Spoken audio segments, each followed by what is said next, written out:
Good afternoon. It is Sunday, May 5th, 2024, and it's the sixth Sunday in the Easter season. And today we have readings that center on the question of love. And we all know that God's love for us is so unconditional, and we also know that Jesus' definition of love is sacrificial love, the willingness to die for your neighbor. And of course, the question is, well, who's my neighbor? And Jesus comes back. Everybody. Everybody. And sometimes we have to stop and ask ourselves, what is it that we're missing? See, our problem is we don't understand God's concept of love. We have our human concept of love, and our human concept of love is all about me. What's in it for me? It's kind of like my gratification. I love chocolate, it makes me feel good. I love chips, it makes me feel good. It's about me. But I may love a chocolate bar, but that chocolate bar is not giving me anything back. There's no love in that chocolate bar. We even sometimes talk about, our pets, loving our pets. But they're a pet. The love that they return to us is not the same as that we get from God or from another human being. Yes, they play a very important role in many people's lives, but it's not the same thing, because that dog or cat does not have free will. If they had free will, they wouldn't be our pets. They would be running around wild and not have to answer to a human being. But they're our pets, and we love them and we take care of them. But that love is different. The same thing is, I might love my house. I might love going on a holiday to a certain part of the world.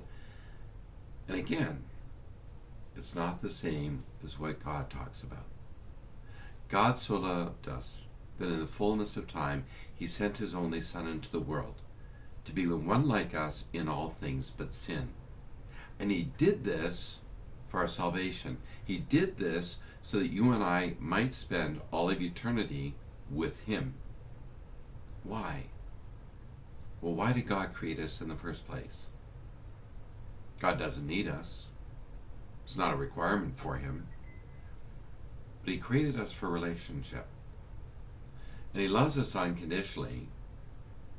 And the invitation is to love him in return, in the same manner that he has loved us. But do we get it?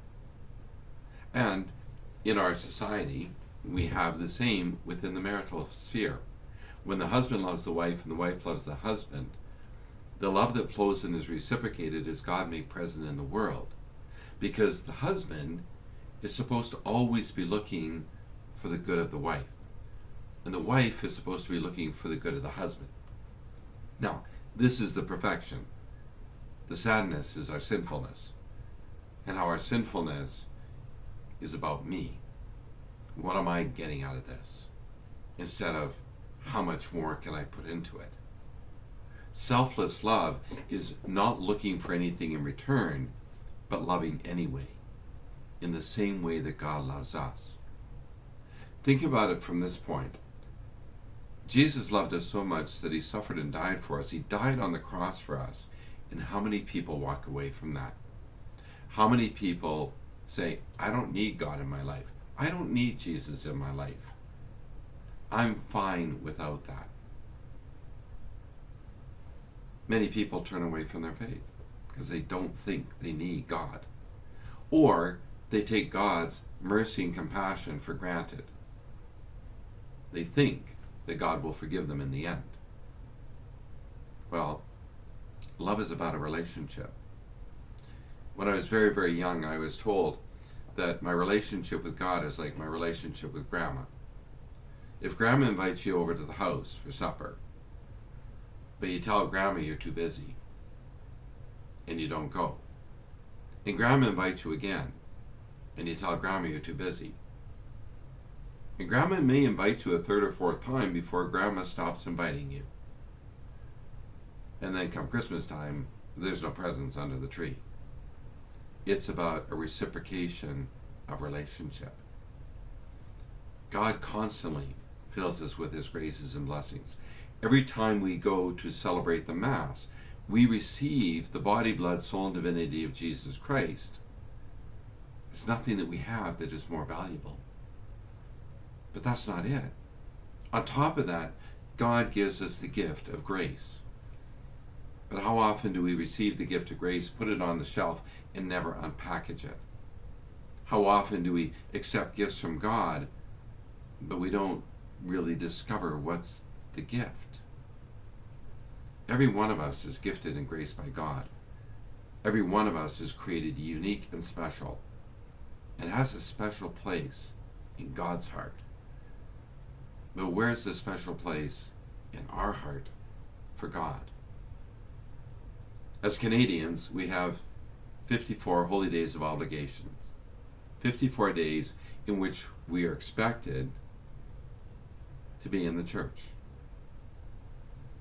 But that expectation is back to my grandma. If I don't go to grandma's house, what do I do to the relationship? Grandma's love for me is probably going to change. God's love for me is not going to change. But the other side of it is I also haven't formed the relationship with God. Do I really know him? There's an old song, "If God Were One of Us," just a stranger on the bus. But every time I think of it, I wonder if God was one of us, riding on the bus with us, would we know him? Would we recognize him? Would we respond to his love? It's May the 5th, 2024, sixth Sunday in the Easter season. May God continue to watch over you, bless you, keep you safe all the days of your life.